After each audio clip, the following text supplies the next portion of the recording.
Hello everyone, my name is Abs and welcome to Automarket Car Reviews. Today I have the lovely fortune of reviewing a 2013 Porsche Boxster S.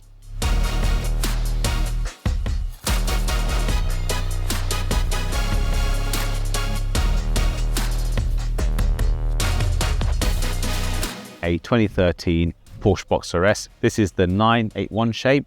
It's a fantastic looking car, right? Now this particular Porsche Boxster S has done 160,000 kilometers, and the idea for us is to review these to see how they're holding up and whether you should consider some of the older Porsches with a bit more mileage on it, and probably that's a good focus on this car. Now the Porsche Boxsters, they first came out in 1996, and when they did come out in 1996, they weren't that pretty, and to be honest, they didn't age very well, whereas this has aged very well. Now Porsche decided to go away from the 911 and start building a different model range, and this was supposed to be for the affordable Porsche that you can have some topless fun. I'm talking about topless fun car, not clothes, just a car.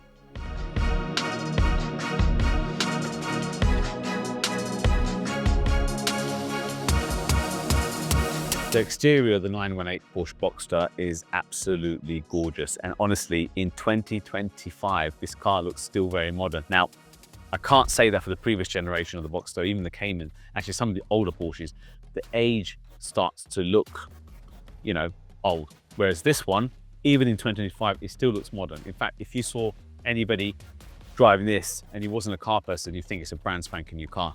This isn't. This has got 160,000 kilometers and it was built in 2013. Now with a small profile, there's benefits to it, and we'll go into that in terms of driving. It's great for handling, and the fact that this is mid-engine, so the engine is there, which means you've got a frunk. And I'll open the front just to show you what it's like.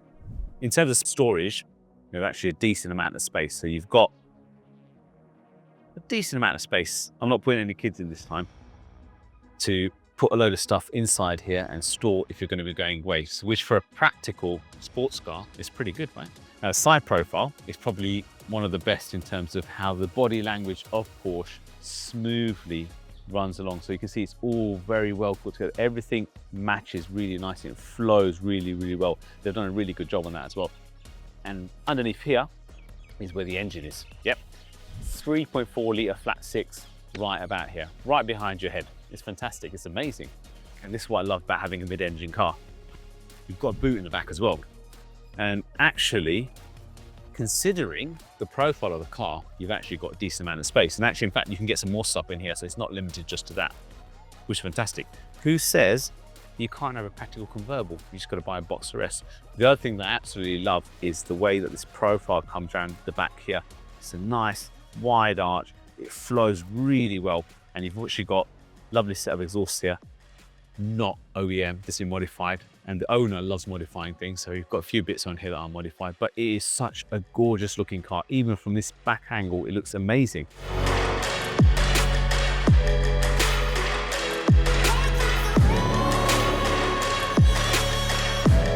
The interior of the Porsche Boxster 981 is actually a really nice place to be, and as you can tell, it's actually, it's got a luxurious feel to it, and it looks nice. And considering this car's done 160,000 kilometers, you can see it's held up really well, which is important, I think, when you're looking to purchase a second-hand car like this.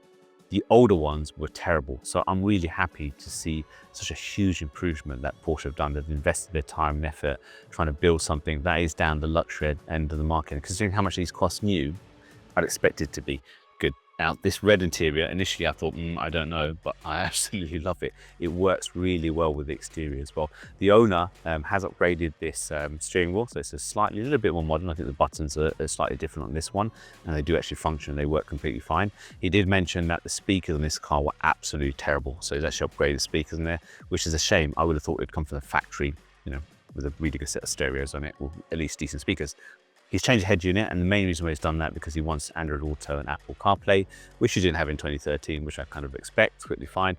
But the main thing that I want you guys to see is actually this interior is absolutely gorgeous, and it looks updated as well as the exterior, so it kind of matches it really well. It's actually a good job, Porsche.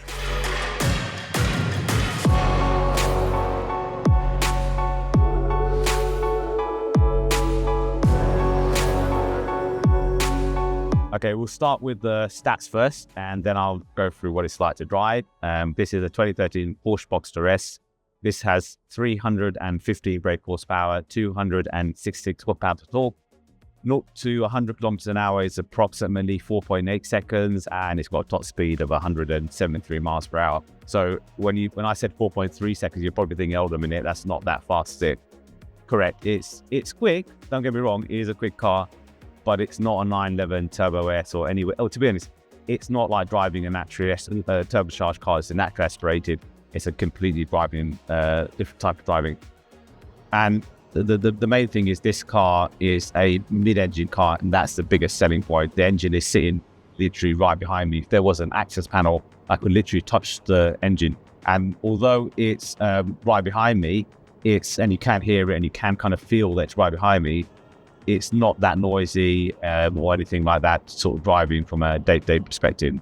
It's quick, but it's not as quick as a turbocharged. Now, to be honest, if you've owned turbocharged cars, you know that when you're pushing it to its limit, it's quite easy to make a mistake and end up in a position that you don't want to be. Whereas with naturally aspirated cars like this one, you can really push it to the limit, and it's a lot more controllable, a lot more predictable. But the biggest selling point on the Boxster S and even the Cayman is the handling, with the engine sitting right behind you, right in the middle, down low. It's fantastic. You can actually rock it around side to side, and this car actually holds really well. When you're going around the corners, it's very flat around the corners. It's one of the biggest things that sells this car, is that if you want to drive this car that you're going to be driving, especially with twisty roads, this is probably the one that you want to pick. Day-to-day driving is fantastic. One thing that I would like to say, considering it's a soft top, usually a soft top is very loud in the cabin. And although, yes, you can hear wind noise, and it's not as good as a hard top, it's actually not so bad. So if you're driving this car day-to-day with soft top, it's actually not too bad. One thing I really love about the newer Boxsters is that the roof is fully automatic. And the other thing is you can take the roof down at up to 50 kilometers an hour. It's fantastic. It's quite impressive, actually. And look how quick that is. What's the auto market verdict? Now, it's got to be a yes. Not just because it's such a good looking car, which is true, but these older 981s, actually, to be honest, this goes for a number of Porsches. A lot of them are close to bottoming out the depreciation. Now, that means that you can effectively have a car that's not going to lose too much money over the years. So you can drive it, as long as you maintain it well, it's actually a decent asset to hold on to and sell and enjoy. So I would recommend looking for one that's been well looked after, ideally one that's been to a Porsche specialist. It doesn't need to go to the dealership at the Porsche dealer. There's a lot of specialists around in the UAE. Utilize them, and please make sure you get inspected by them before you purchase one. It is a fun car. It drives so nice. The only negatives I can think of this car is not as fast as maybe a lot of the other turbocharged competition that's got out there. If you're after a turbocharged car, actually, in fact, if you're after a really fast car and it's just straight line speed, you'd be looking at a Turbo S, a 911 Turbo S, and that's a different price category altogether. If you want a car that's fun, that's reliable, that drives nice, that sounds nice like this, a Boxster S like this is such a good value car. I hope you enjoyed today's review. Hopefully there's more Porsches out there that we can review. Give us a like. Please share this with your friends and family, and do let us know if there's any other cars you want us to review. Thank you for watching.